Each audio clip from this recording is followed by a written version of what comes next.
Why hello there everyone. Earlier today, the Virtua Fighter 5 Ultimate Showdown trailer was revealed. I haven't seen it yet, although I have seen some screenshots, and I've heard that they are using the Yakuza team to do this remake of sorts, which does make sense because all the characters in the Yakuza games always look really good, and all the action in it looks really good as well. And although I don't have a big history with Virtua Fighter just because it hasn't been relevant in a really long time, I definitely do have an appreciation for what Virtua Fighter did, right? So, I mean, not only was it the first 3D fighting game, but also it had a big influence on Shenmue, and I definitely like Shenmue, right? The combat in Shenmue 1 and 2 is modeled after Virtua Fighter, or so I've heard. So I've been really excited for this, and it did get leaked, so this isn't a surprise to most people. This trailer wasn't a surprise to most people because this did get leaked a few months ago or so by some ratings board, I think. So we knew this was coming. Also, I mean, SEGA did announce this. Technically, they announced a Virtua Fighter esports thing, but it was so ambiguous and weird, nobody really knew what to take from that.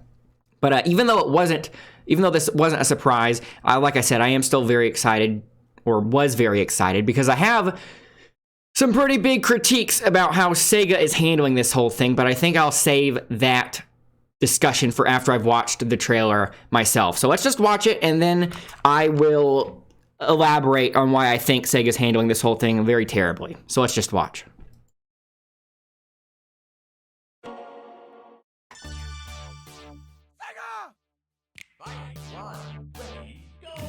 So definitely trying to live up the nostalgia bit, I guess, here. It's go time, baby.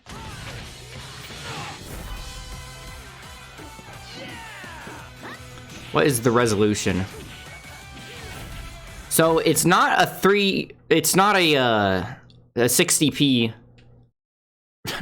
not a 60 FPS trailer for some reason. I don't know why you would want to reveal your fighting game that supposedly runs at 60 FPS in a 30 FPS trailer, so that's a little weird.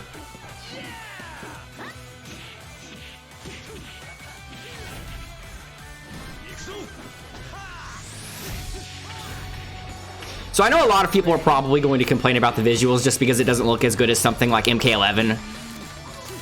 But I still think it looks good, but the visuals are not what I have a problem with. Also, I've always kind of respected how this franchise has always been about the actual martial arts and not all this crazy magic stuff, which is fine in other games, but it is cool that there is a fighting game franchise that very much just respects the actual martial arts with nothing else, right? And it seems like, you know, it's going to stay like that because it's Virtua Fighter 5 and not 6 or a reboot. So I'm going to use that as a segue to my thoughts on this whole thing. So first of all, it's very, very strange that it's a remake of 5 instead of them just branding it, even if internally they are treating it as a remake of 5. In terms of its branding, I don't know why they didn't just decide to brand it as a reboot or a sequel, right? Because the reboot, I think, would make the most sense. Because Virtua Fighter hasn't been relevant in a long time. Virtua Fighter 5 is a super old game. So them just calling it Virtua Fighter or Virtua Fighter plus some subtitle would definitely be a better marketing decision, because then you'd have people getting the game for the first time. Whereas if you have the number 5 on it, you know, and so many people haven't even heard of this name. Like, obviously, a lot of, like, hardcore fighting game players and some, you know, old head arcade heads are going to recognize this, but this is not a household name, right? And so if people see 5, they're going to feel like they can't get into it because they're going to have played the first 4, even though it's a fighting game, but, like, subconsciously, this is how the general consumer thinks, right? 6 still would have been better, right? Because it would have been a new thing. People would have been more excited about it. So it's really strange because you'd figure that those were the 2 options, and they went for some weird third option by branding it as a remake of 5. So first of all, that's weird. Second of all, this is only available on PS4. So first of all, the console exclusivity is only going to hurt it, right? But more importantly, it's going to release on technically a last-gen console, and if you know anything about, console history, games that release at the tail end of a console's lifespan always sell very badly, regardless of how good they are, just because everybody's in the process of moving to new consoles. So, also, maybe even the biggest thing ever, the biggest issue, because I don't think they ever mentioned anything about the netcode here. So I've never played Virtua Fighter 5, but I've heard that the game has really rough netcode, okay? Which kind of makes sense given the time it came out, right? But today in 2021, you pretty much have to have rollback netcode, right? So I cannot believe that they did not make rollback netcode the utmost priority in this. So between this not having rollback netcode and also coming out on a last-gen console and also being strangely branded as a remake of 5, unfortunately, this thing, I predict, is just going to be dead on arrival. Sega's kind of sentencing this thing to death, which is really unfortunate because, remember, like I said, I've always been intrigued with the Virtua Fighter franchise, and so, I was always kind of excited for its long-awaited return, whenever that may be, and this is definitely not the grand return that a lot of people were hoping for. So I can only imagine how some of the hardcore fans feel right now, some of the people that actually were into the Virtua Fighter games and actually played it back when it was relevant. So it's kind of sad. I don't know what Sega's doing. Maybe in terms of the naming convention, they're trying to do the same thing here that they did with Phantasy Star Online 2, A New Genesis, I think it's called. So the reason why it works for Phantasy Star Online, but not something like this, is because Phantasy Star Online 2, A New Genesis is basically Phantasy Star Online 3, right? But they're calling it 2, A New Genesis, just because PSO 2, Phantasy Star Online 2, is so popular and has been so popular for so many years. It has a huge amount of name recognition. So calling the sequel PSO 2, A New Genesis, keeps the name recognition while it's still a new game.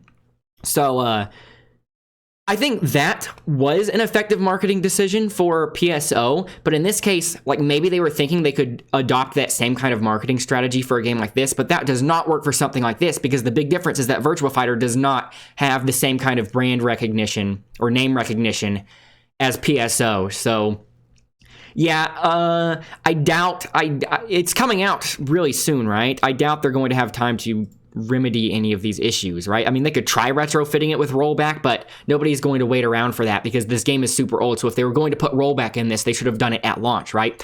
I actually think, even though I think this looks good, and even though I was complimenting the Yakuza team's ability to make really good looking characters, I honestly think it actually would have just been better if they didn't remake Virtua Fighter 5, but if they literally just ported it, but with netcode or rollback netcode, right? Guilty Gear Accent Core plus R. That's an old Guilty Gear game that was just ported with rollback netcode, and that game's amazing, and now it has a bunch more players, right? And even I'm playing that, even though I never played the original. And similarly, King of Fighters 2002 Ultimate Match got ported recently, as is, but with rollback netcode. So, honestly, if they wanted to use VF5, if they really were set on not making a sequel or a reboot, but just reusing VF5, I think it actually would have been a much better use of time and resources if they just retrofitted VF5 with rollback netcode and ported it to PS4 and PS5.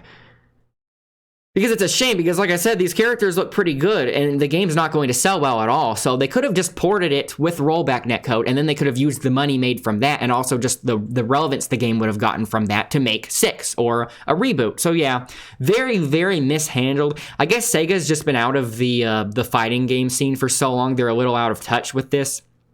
But maybe if/when this flops, they will learn their lesson and then potentially, try to do better on their next fighting game, whenever that may be. Anyways, though, let me know what you guys think. Let me know if I missed something. Let me know if you're planning on picking up the game, because even though I think this whole marketing campaign and even the game itself is being mishandled quite a bit, I think I might actually pick it up anyway, just because, even if it's not going to have many players, it should still have a decent player base for at least the first, couple of weeks or so. Oh yeah, also, I forgot to mention, Guilty Gear Strive is literally releasing soon as well, so I don't know why they're trying to make this compete with Guilty Gear Strive, because Guilty Gear Strive is going to blow this game out of the water. So that's another thing to look out for, or that Sega should have looked out for. But yeah, anyways, let me know what you guys think, and I will see you all later. So, bye for now.